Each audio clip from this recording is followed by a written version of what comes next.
ऐसा क्या मैंने पुण्य कर लिया कि चारों तरफ से पवार आया।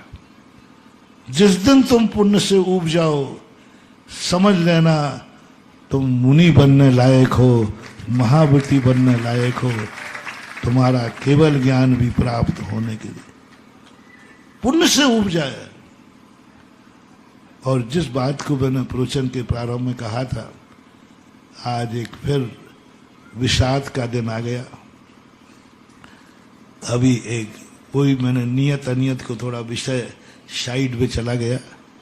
वैसे प्रसंग आज नियत और अनियत का था कि नियत धारा में जब बहते हैं कुछ विल पावर बढ़ता है, कुछ साहस बढ़ता है, कुछ शक्ति बढ़ती है, कुछ करने का मन होता है।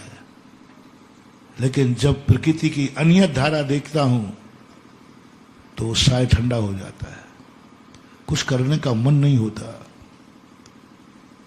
कुछ करने का मन नहीं होता। पहले हमारा बहुत हौसला था, बहुत कुछ करने का मन होता था, बहुत जोश था मेरे में, कुछ मैं करूं कुछ करूं ऐसा भाव आता था। धर्म के लिए, कर्म के लिए नहीं, पाप के लिए नहीं। लेकिन पूज्यवर गुरुदेव की समाधि के बाद जब समाधि छुड़ी, उत्साह ठंडक रहा, टूट गया हूं सब तरफ से, कुछ करने का मन ही नहीं होता, टूट गया हूं सब तरफ से, टूट गया हूं। गुरुदेव का जिस स्थिति में जाना, आकस्मिक चले जाना, प्लानिंग के बिना चले जाना, अभी किसी को भी उम्मीद नहीं थी कि गुरुजी इतने जल्दी चले जाए। आचार्य जी को भी नहीं था कि मुझे इतने जल्दी जाना है। और अनियत, इस अनियत धारा ने मन को तोड़ दिया, उत्साह को कम कर दिया, जोश कम हो गया। कर रहा हूं, करने का जोश नहीं रहा, चल रहा हूं, चलने का जोश नहीं रहा। विहार हो रहा है, बस हो रहा है। उसके पहले हो नहीं रहा था, कर रहा था। उस समय क्या रहा था और अब क्या हो रहा है? हाँ, हो रहा है। पहले भाव आता था कल और अच्छा करूंगा, अब आज भाव आ रहा है कल मिलेगा कि नहीं। प्लानिंग करता रहे तू और कभी भी।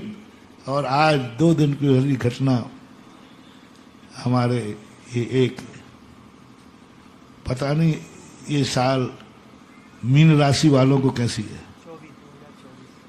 बी पर विद्यासागर थे और बी पे विराग सागर थे। हाँ, जो भी राशि, एक राशि पर ही एक साल के अंदर ये स्थिति घटी। परसों की घटना है। पारस ब्रह्मचारी आया, बोले महाराज जी महाराष्ट्र के अंदर जालना है,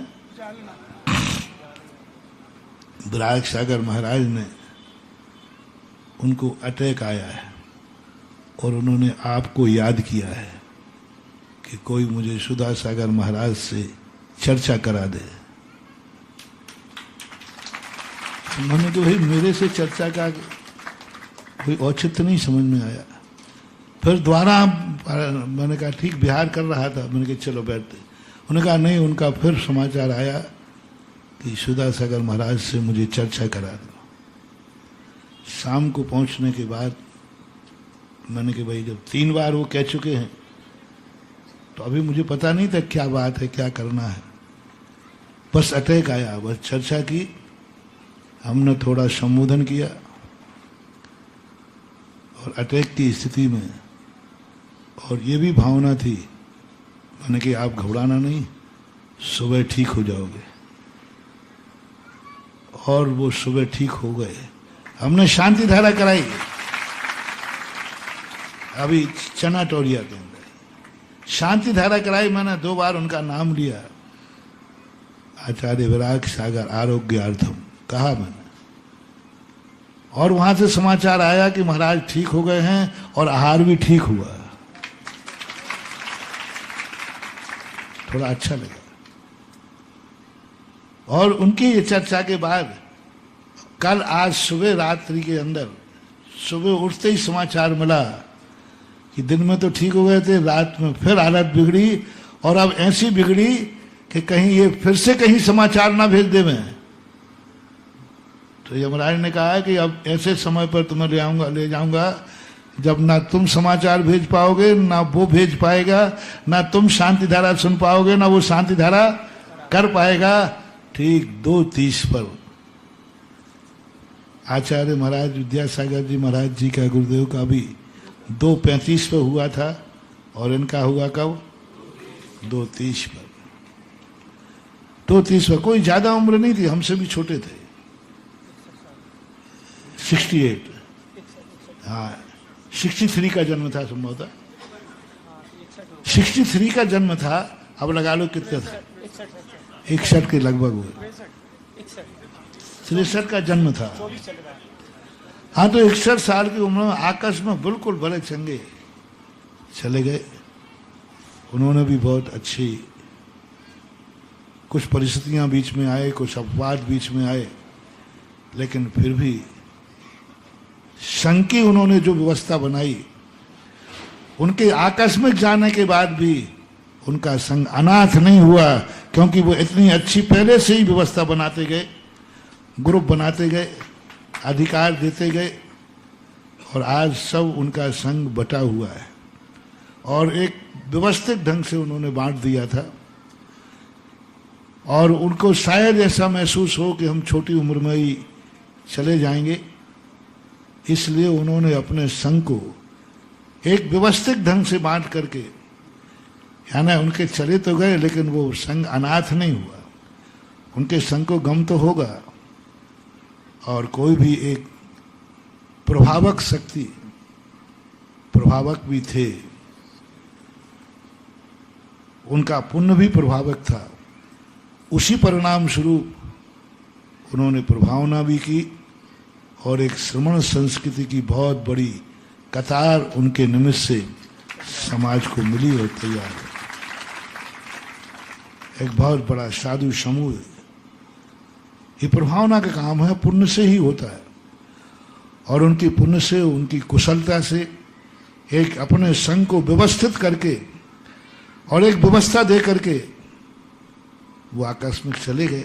हालांकि वो अपना खुद का विमोचन कर पाए नहीं कर पाए, अपन को मालूम नहीं है क्या स्थिति बनी रात के 2:30 बजे।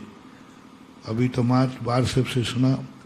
अपन सब उनके प्रति, मैंने जब उन्होंने मुझे स्मरण किया 2-3 बार, तो मैंने भी उनको नमोस्तु किया, और उन्होंने भी प्रति नमोस्तु किया। जब उनसे वार्तालाप चल रही थी उस समय उन्होंने 3 बार नमोस्तु किया, और मैंने भी 3 बार नमोस्तु किया।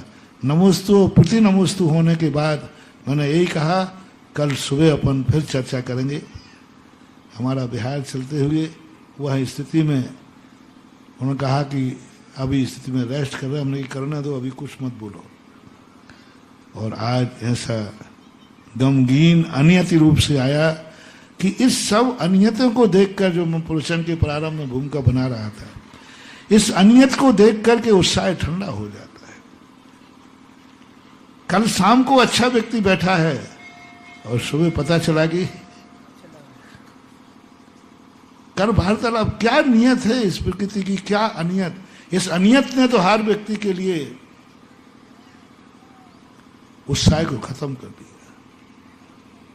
पर मैं जो उत्साह को खत्म न करके मानूं, धार्मिक भाषा में बोलूं, तो राग को खत्म करके ये अनियत धारा ने वैराग की तरफ बढ़ा दिया।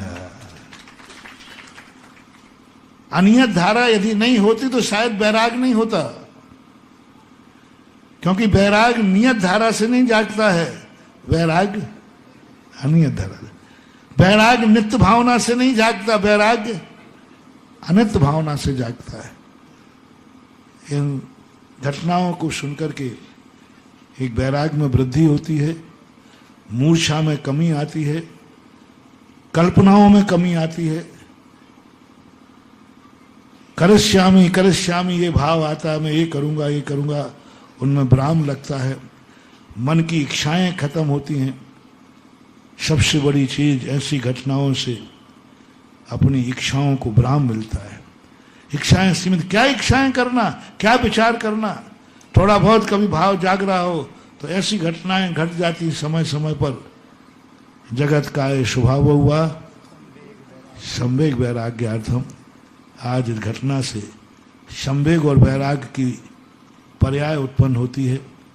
अपन उन महाराज के प्रति एक विनयाञ्जलि, एक श्रद्धांजलि के रूप में उन्होंने जो किया, उन्होंने जो कहा, उनकी भावनाएं धर्म के रूप में थी और धर्म के भेष को लेकर के गए हैं। बहुत जल्दी जल्दी वो तो मजे में होंगे, अपन बड़ी वैराग धारण कर रहे हैं। ये लोग तो पहुंच गए होंगे समोषण में भगवान के पास। अपन लोग तो यही कहते हैं कि उनके प्रति अपनी विनयाञ्जलि, श्रद्धांजलि 9 बार नमोकार मंत्र पढ़ के उनके प्रति अपनी श्रद्धांजलि अर्पित करें।